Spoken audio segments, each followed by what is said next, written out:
Salut charbonneuses, charbonneurs, bienvenue sur cette nouvelle vidéo. Si tu ne me connais pas déjà, c'est Will de Energo. Sur cette chaîne, on traite de mindset, on parle d'argent sans tabou et surtout, on va voir ensemble des systèmes qui vont te permettre de te créer tes prochains compléments de revenus. Et toutes ces choses vont permettre à la communauté afro-caribéenne de pouvoir s'émanciper du salariat.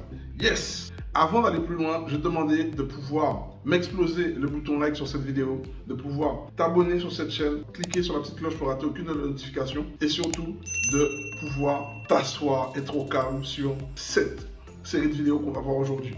On va traiter en fait de trois choses. Ce sont les trois erreurs qui font échouer en majorité la communauté afro-caribéenne aujourd'hui. Donc quelles sont ces trois choses? La première, c'est d'investir tout leur argent sur un projet immobilier. C'est-à-dire, s'ils ont 50 000 euros, ils vont mettre tous les 50 000 euros qu'ils ont durement gagnés, qu'ils ont durement épargnés pour mettre sur un seul projet. Alors qu'il faut utiliser la dette pour pouvoir financer tes projets. Tu mets entre 10 et 20% de ce que tu as épargné.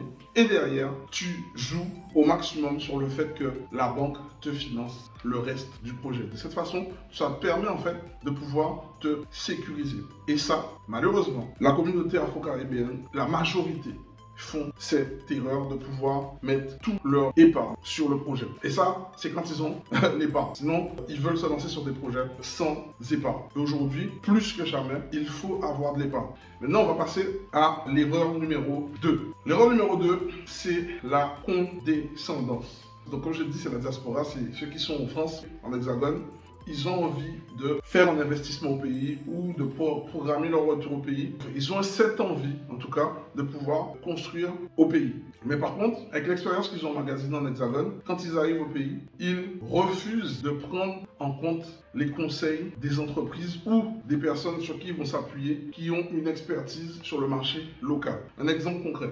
Il y a des choses qui vont fonctionner en immobilier dans l'Hexagone qui ne fonctionneront pas en immobilier en Guadeloupe, Martinique et Guyane.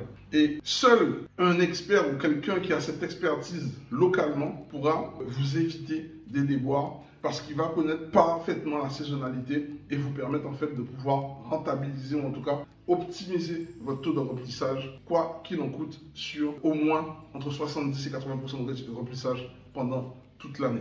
Et bien pourtant, il y a des personnes qui viennent avec leur expérience de la France et prennent de haut ces personnes qui ont l'expérience ou l'expertise du marché local. Soit souvent c'est ça, soit souvent c'est des personnes qui sont beaucoup plus âgées et qui ne veulent pas en fait faire confiance à des personnes beaucoup plus jeunes qu'elles, mais qui ont une réelle expérience aboutie sur le domaine qu'ils veulent aller. Et ça, je me rends compte de par toutes les personnes que j'ai accompagnées, et bien souvent, ça vient de la condescendance. Voilà, c'est prendre les gens de haut, penser que c'est ceux qui sont en France qui ont la connaissance, ceux qui sont aux Antilles ne savent rien. Et souvent, ils se brûlent les doigts parce que ce n'est pas le même marché, ce n'est pas les mêmes mœurs, ce ne sont pas les mêmes habitudes.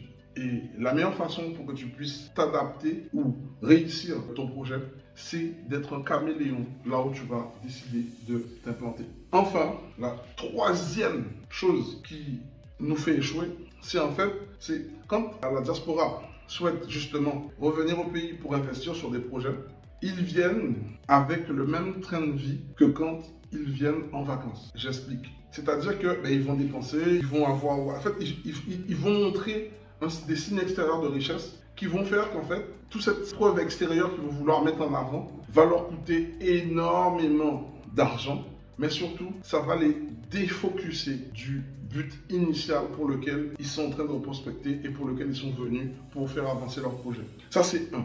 Deux, n'oubliez pas, quand vous êtes avec un local, si vous montrez que vous n'êtes pas de l'île, les prix aussi vont changer. Et l'idée, c'est de se fondre dans la masse. Vous venez, vous prospectez, pas besoin de montrer que vous sortez du Canada, ou vous sortez de France, ou vous sortez du Portugal, ou je ne sais quoi. Tranquille, vous êtes au pays, acclimatez-vous aux mœurs et coutumes, fonctionnez avec eux, allez voir différents artisans, regardez le prix du marché local, renseignez-vous auprès des professionnels du secteur, regardez ce qui se passe, regardez quelles sont les choses qui se vendent le mieux. Voilà, rentrez dans la vie locale, mais surtout, soyez en mode frugal. Ne montrez pas ce que vous avez, restez en mode frugal.